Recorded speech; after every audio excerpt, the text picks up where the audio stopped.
Ryan Reynolds here for, I guess, my 100th Mint commercial. No, don't. No. I mean, honestly, when I started this, I thought I only have to do like 4 of these. I mean, it's unlimited premium wireless for $15 a month. How are there still people paying 2 or 3 times that much? I'm sorry, I shouldn't be victim blaming here. Give it a try at mintmobile.com/save. Whenever you're ready. $45 upfront payment equivalent to $15 per month. New customers on first 3-month plan only. Taxes and fees extra. Speed slower above 40 gigabytes. See details. When you need mealtime inspiration, it's worth shopping Kroger for thousands of appetizing ingredients that inspire countless mouth-watering meals. And no matter what tasty choice you make, you'll enjoy our everyday low prices. Plus, extra ways to save, like digital coupons worth over $600 each week and up to $1 off per gallon at the pump with points. So you can get big flavors and big savings. Kroger, fresh for everyone. Fuel restrictions apply.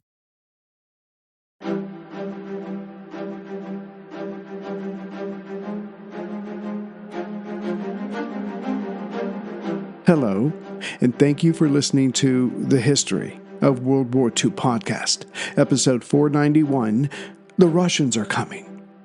Last time, General Kluge watched as Army Group Center's line not only frayed on both ends, but cracks began to appear in the middle. All the while, Hitler was ordering no further retreats. In essence, Stalin was throwing everything he had at Army Group Center, while Hitler ordered them to stand still and take it. It was as if they were working together to pull the biggest prank on Kluge, but he wasn't laughing. No, he was watching as his command started falling apart. Of course, the Soviets, still learning how to sustain an attack, lost more men than the enemy. But those losses were always replaced. For the Germans, that was quickly becoming a problem. Much like a professional boxer taking on 4 amateurs, the pro was still delivering solid, even lethal blows, but was taking damage himself. Time would do the rest. And one could only imagine General Zhukov commanding these counterattacks while staying quiet about the losses, as he had learned by now it did no good to complain. It had been the same during the earlier phases of Barbarossa, with Stalin throwing in entire armies, not just divisions, which were only gobbled up by the more thorough German forces. So here again, Stalin was driving his serf-like soldiers to constantly attack, even if there was only 1 rifle for every 4 men to share. Nor could there be enough food to sustain such numbers. On the other side of the battle, Soviet tactics, as brutal as they were on their own men, were having an effect on the enemy. The German 106th Infantry Division, commanded by General Ernst Denner, himself under Reinhardt's command, had started out with at least 12,000 men. But by December 27, 1941, he was down to 300 men. Good news, on that day, reinforcements arrived at the front. The bad news was that there were only a few hundred of them, they had no winter clothes, and only 20% of them had rifles. The rest had pistols. Such had been the rush to get them to the front. More importantly, the lack of Axis reserves meant that men could not be rotated out. No, they would stand and fight until the enemy stopped attacking, not likely, or they died, much, much more likely, statistically speaking.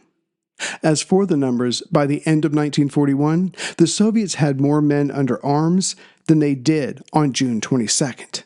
Yet Hitler still expected Kluge's men to somehow resist this. It will come as no surprise that, given Stalin's almost shrieking orders to attack, there was little organization beyond hit-and-miss supplies for the men. There was also hit-and-miss in terms of Soviet attacks. While Strauss's 9th Army to the north and Henrichi's 48th Army Corps to the south were being bombarded with daily attacks, some parts of Army Group Center's line were practically untouched as of yet. Thus, they were all well set up, had built defenses, and had reserve units ready to go. Then came the request for help to those who had not sustained daily attacks, like General Reinhardt or, to a lesser extent, Hoppner. And these men not only safeguarded what they had, they also went over Kluge's head to Hitler to help keep what they had. as their reports were saying it wasn't that bad at the front for them, which was all Hitler needed to keep saying no to Kluge. In fact, on New Year's Day, Reinhardt would be promoted to Colonel General, while both Reinhardt's and Hoppner's panzer groups were promoted to the 3rd and 4th Panzer Army respectively. This changed nothing on the ground, but Hitler knew it was best to reward loyalty, which allowed Reinhardt to even more confidently say no when General Strauss reached out to him for help on the last day of December as 9th Army's position along the Staritsa line began to crumble. But what Hitler and the OKH had trouble fathoming was that the problems of Army Group Center were not the same up and down the line. To the north, but not quite the 9th Army, the Lama and Rusa rivers helped the German troops there defend themselves. Much like the southern flank, not counting the 48th Army Corps of Henrici, the others were bolstered by the Oka and Zusha rivers. Thus, 1941 came to an end, not that New Year's Day was any better. Much like Christmas, January 1st was nothing to celebrate on the Axis side. The Germans who could drink alcohol did so, to numb themselves, at least for a while, and those that did not have alcohol heated up whatever they had to drink just to avoid the cold for a few minutes.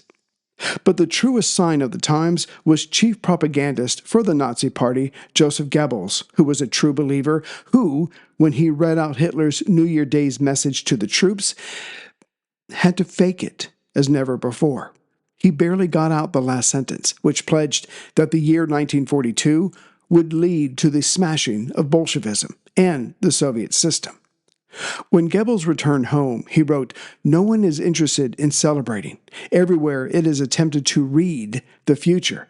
I do not get involved in such attempts. The future is so dark that no one is able to somehow shed light on it." But Hitler was not alone in attempting to make his dreams come true in 1942. The Red Army's newspaper, Red Star, expounded, "The Germans can and must be beaten in 1942. For all of the limited success of Stalin's counterattacks, he was a far cry from crushing Army Group Center, much less the 2 other army groups. But a man can dream." Moreover, the commanders under Stalin were reeling from their own staggering losses since the counteroffensives had begun. In total, since June 22nd, Soviet Russia had lost 2.9 million men killed, with another 3.3 million captured, whereas the Germans had lost 830,000 men, of which just over 300,000 of those were now dead. When the Soviet counterattack started, the Germans had the better of it around the Moscow area in terms of numbers. For every Soviet soldier, the Germans had 1.1 men. For every Soviet artillery piece, the Germans had 1.8 pieces, and in tanks, for every Soviet tank, the Germans had 1.4 panzers. Of course, the massive Soviet losses since the counterattack did not help this, but what was really making the difference was massed Soviet charges at both ends of Army Group Center. Also, the lack of supplies for the Germans, i.e. food, ammunition, and winter clothing. And, again, the constant attacks urged on by Stalin. Besides, what was really hurting the Red Army was a lack of transport trucks. Around Moscow, there was only 8,000 of them, so even if there had been enough food and supplies for the now advancing Soviet forces, getting items to them on a regular basis was practically impossible. Moscow compensated, as much as they could, with hundreds of horse-pulled sleighs. By the new year, the Soviet attacks had pushed Strauss's 9th Army on the north end back, and the southern end of Henrici's 48th Army Corps back further than Army Group Center's center, which meant when Stalin looked at his maps, he saw a bulge, and he had been studying enough to know that the salient could or should be taken advantage of. His generals tried to warn him that insufficient forces around Moscow made encircling and destroying the enemy forces still closest to the capital impossible, much less shielding those forces from the German flanks when they attacked. But Stalin ordered it anyways. Meanwhile, on the German side, as Army Group Center's line was quickly becoming a V turned on its side, the actual length of the line doubled. And this was with the Germans not having enough men to defend their shorter line originally. And then reminding both sides that winter was still an issue, heavy snows came down in early January. Even the Soviets had trouble moving except for their few ski units, but they were not enough to take the fight to the ever-watchful Germans. As much as Stalin did not want to hear it, the snows meant that the Soviet troops could barely move forward, what with the lack of trucks, nor could airplanes operate in the area, as there were currently no airfields in the recently recaptured territories that were up and running. On January 15th, even Hitler had to admit, looking at his maps, that Army Group Center's positioning was becoming untenable, and he could easily guess what Stalin would try to do next, namely destroy the center section of Army Group Center with an encirclement of his bulge. Hitler's new order, put out on January 15th by Halder, told Kluge's men to fall back and to take up positions just east of Rzhev, Vyazma, Zhansk, and Luknovo line. Halder ended the order with instructions for officers to keep a firm grip on their men. No panic would be tolerated. But Stalin's goal was so much more than cutting a hole in Army Group Center. No, he wanted offensives everywhere. Like a man who had almost died, in his relief and delight, he wanted to take the fight to the enemy up and down the entire line.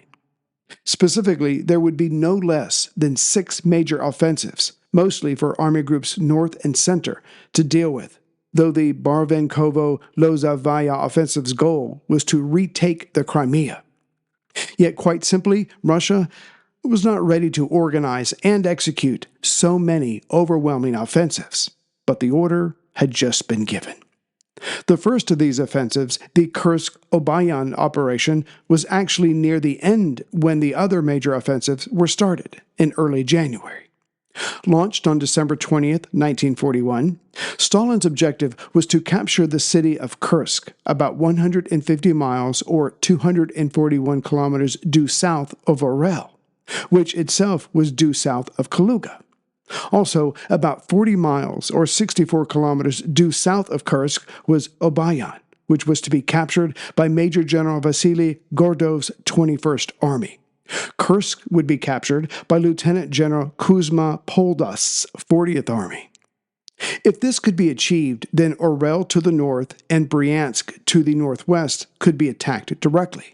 Further, as this attack was in the area near the intersection between Army Groups Center and South, Soviet forces would then be free to drive south and help harass Army Group South.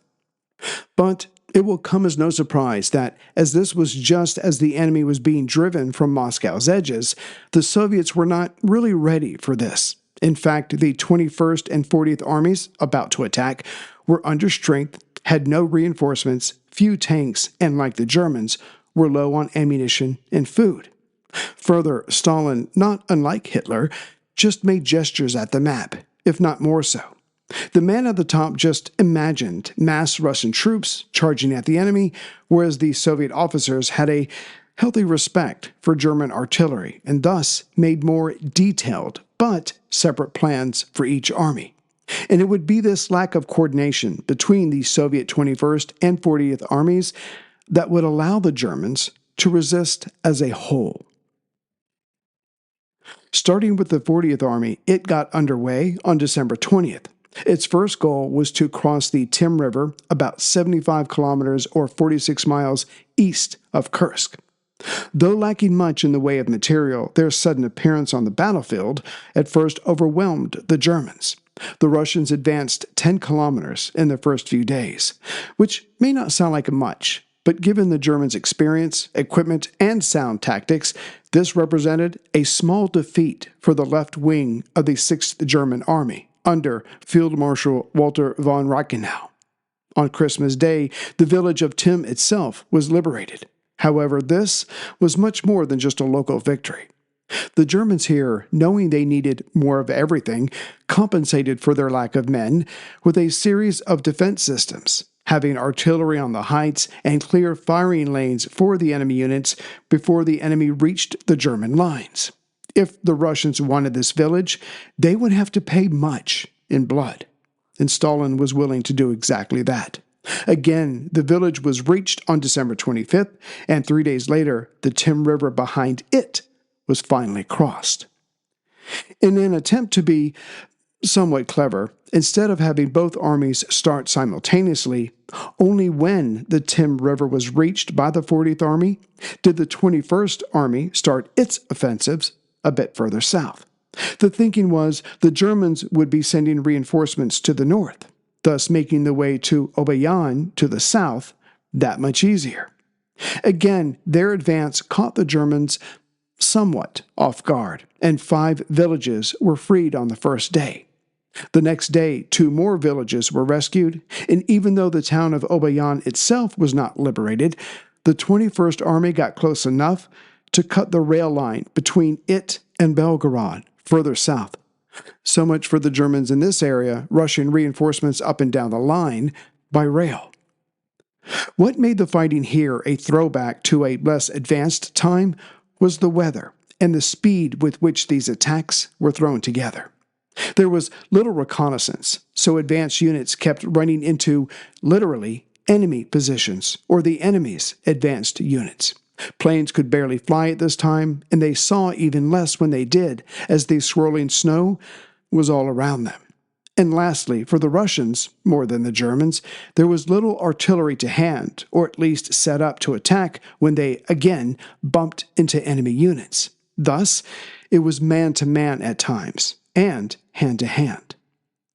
The fighting on both fronts continued. The 40th Army kept taking small villages, but would lose one when the Germans counterattacked. This was beaten back, and the town was recaptured. But when they did this, it took time, resources, and Russian lives. The 21st Army, too, captured villages, being cheered by the surviving residents. But the battles were not the end of the war here, far from it. For now, the Germans had figured out that the Russians' targets were Kursk and Obayan. So reinforcements were rushed to defend these areas, and for the Germans, their wishes came true in the short run. With more men to get through, the Soviets had to attack again and again at the same positions. But when spent from attacking, the Germans would then rise up and counterattack, advancing and pushing back the fatigued Soviet soldiers. This would not win the war here for the Germans, but it was hoped by people like Kluge to at least stabilize the front. But Stalin would have none of that. The attacks continued. To give an example, on January 1st, the 21st Army reached the edge of a town called Marino, seemingly just another village before reaching Obayan. But it took 3 days of constant fighting to win the area around the village. The village might have fallen faster if all of 21st Army had been used. But Stalin, in his infinite wisdom, insisted that some units be broken off and flanked to the left. 1, he wanted to spread out the defenders, and 2, he wanted to cut off the roads that left Marino, thinking he would capture more German troops. For this, more Russian troops certainly died, but the village was taken. The 21st Army moved on, taking more villages on January 4th, and the next day the edges of Obayan itself were reached. The question was, would the Germans be able to keep the Russians out of it, as the Russians had been able to keep the Germans out of Moscow? As Stalin wanted whomever was defending Obayan dead, not captured, dead, he ordered that parts of the 21st Army surround the city. This was done, and now it would be a fight to the end. The fighting for Obayan proper started on January 5th, on its eastern edge. But not only did the Germans fend off the Russians' attempt at entry, many times they counterattacked, forcing back the attackers. Still, losing many, the Russians slowly gained ground. On January 6th, a few buildings on the eastern edge, along with a grain elevator, was captured. This seemed to be the beginning of the end for the defenders. So, a massive Soviet 24-hour straight assault was launched. This attack got the Russians deeper into the city, But more times than not, the Germans were able to push them back to the outer limits. As some Russians got in further, they were soon surrounded and told to surrender. They would not, as they knew they would be shot by the NKVD, so fought back each time the enemy came near them. Clearly, this was not working, so the Soviet 8th Motorized Rifle Division of the People's Commissariat of Internal Affairs was brought in. On January 8th, a regiment from this division, with units from the 169th Infantry Division, swung round and captured the northwestern outskirts of the town. German reinforcements were sent to that sector, which is when another massive Soviet assault was launched at the eastern sector. The next day, January 9th, units of the 8th Motorized Rifle Division reached the town center. But the battle wasn't over yet. That same day, January 9th, a German counterattack started just southeast of Obayan itself. This gained momentum quickly as the lack of training and Russian resources really started to show itself here. As the Germans moved further north, it was soon clear that any Russian troops in the center or on the eastern side of Obayan would soon be trapped. Thus, an order to pull back was given. Soviet command here had planned on pulling their men back, thus saving them, regrouping, and attacking again. But the Germans, they had their own plans. As the Soviets were moving back, mostly to the northeast, they soon found that German units were on their tail. Trying not to panic, the Soviets went back about 20 kilometers to the village where they had started from, jumped behind whatever defensive works were there, and waited. And starting on January 11th, the Germans threw themselves at this line. But between the Russian attack and the resulting German counterattack, both sides were exhausted, and all that came from this was more dead on both sides. But the Russian offensive here was checked. As for the 40th Army, things would not even go that well. Starting at a point southeast of Kursk, the target city, the Soviets reached a spot about 30 kilometers or 18 miles southeast of Kursk and the same distance due south of the town. By January 10th, with their momentum slowing down, the Germans counterattacked. Not wanting to lose what little they had gained, the Russians counterattacked right back from January 15th to the 18th, but it yielded them little. One nearby village was taken by the Soviets on January 15th, lost to the Germans on January 23rd, and re-liberated, not a word, the next day, January 24th. While this fighting over one village took place, the Soviets decided to redirect their attack approach, hoping to gain the element of surprise.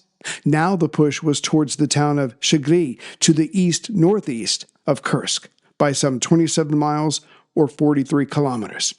But more than the element of surprise, this attack towards Kursk in a roundabout way started on January 18th.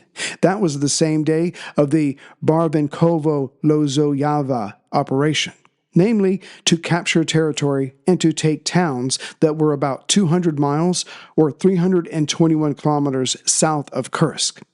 As the Soviets were learning with their counterattacks, the front door may not be open to them for now, but the back doors were. Besides, this would help threaten Army Group South, as one of the target towns was only 200 kilometers or 124 miles north of Mariupol, along the Sea of Azov. Basically, with the threat to the far south, Kursk would hopefully not receive reinforcements from the south. The idea was simple: to threaten or to approach three towns near no man's land, Balakliva, Lozava, and Barvenkovo, which would draw German defenders in. Then the plan called for those very Germans to be surrounded and destroyed. Basically, this was a feint, but on a massive scale, encompassing 9 Soviet armies from 2 different fronts against 3 Army Group South armies. But again, even though the Soviets started out well enough, punching holes in the German line, the plans for the follow-up were lacking. This allowed the Germans to bring in reinforcements and not lose too many more men besides those on the line where the breakthroughs had occurred. Now, one may argue that though this operation failed, it may have caused Army Group South to not send reinforcements to Army Group Center, which sorely needed them. But either way, the little success the Soviets had only created a salient in the three-town area. However, by May of 42, that salient would be cut off by the Germans, surrounded and destroyed at the cost of 300,000 Soviet troops. Back to the Soviet 40th Army going after Kursk, it was decided to break off a part of the army to form a separate unit that would return to the Tim River and try to break through there again from the east. While this was underway, the 21st Army was sent back at Obayan, having been pushed back, and the 38th Army, which had showed up, was sent towards Belgorod, again south of Obayan. The good news was that the detachment from the 40th Army was able to cross the Tim River, head north, capture a few towns, and then make for Shagri, to the northeast of Kursk. But that's where the good news comes to an end.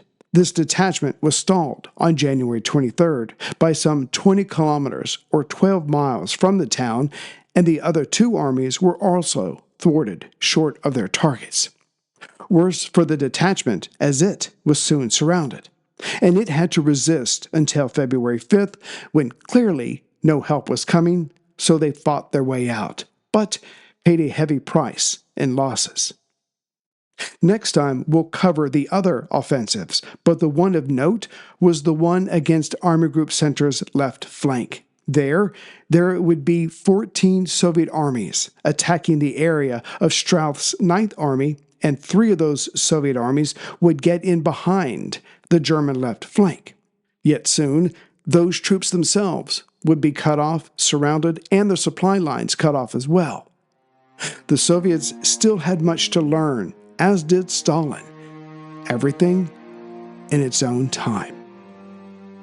Greetings, everyone, from Central Virginia. So I have a short list today, but here we go. It's for one man and one man only, William Lucas from Houston, Texas. Thank you, William, very much. Not only did he become a member, but he sent a donation, and I don't know if this is to his credit. I'll let others decide. He's a friend, and I'm really doing air quotes here. He's a friend of Tony and Ryan's from the Warrior Next Door podcast. They'll be making their, third or fourth appearance this next month. They've been coming on every November. They say it's a tradition. I guess, I don't know. If they say so, I guess it's true. No, I'm just joking. I love those guys. They're going to have some clips. They were able to talk to several veterans before they unfortunately passed away. And I always look forward to having them on the show because you get those insights, the stuff that I'm not doing. So I'm glad that Ryan and even Tony exist. Oh, that reminds me.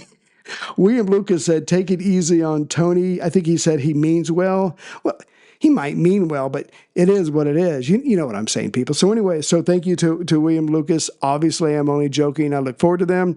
And next time we will have, I think I'll try to cover 3 of the other major offensives that Stalin ordered, even though his men were not ready for it. But basically, you can see that German momentum stalled. They were pushed back a little bit. Stalin said, aha, this is it. And he goes full all the way. Again, that's not how this works, but there are results made, even though it is great cost to the country of Russia. So we'll get into that next time. Take care, everyone.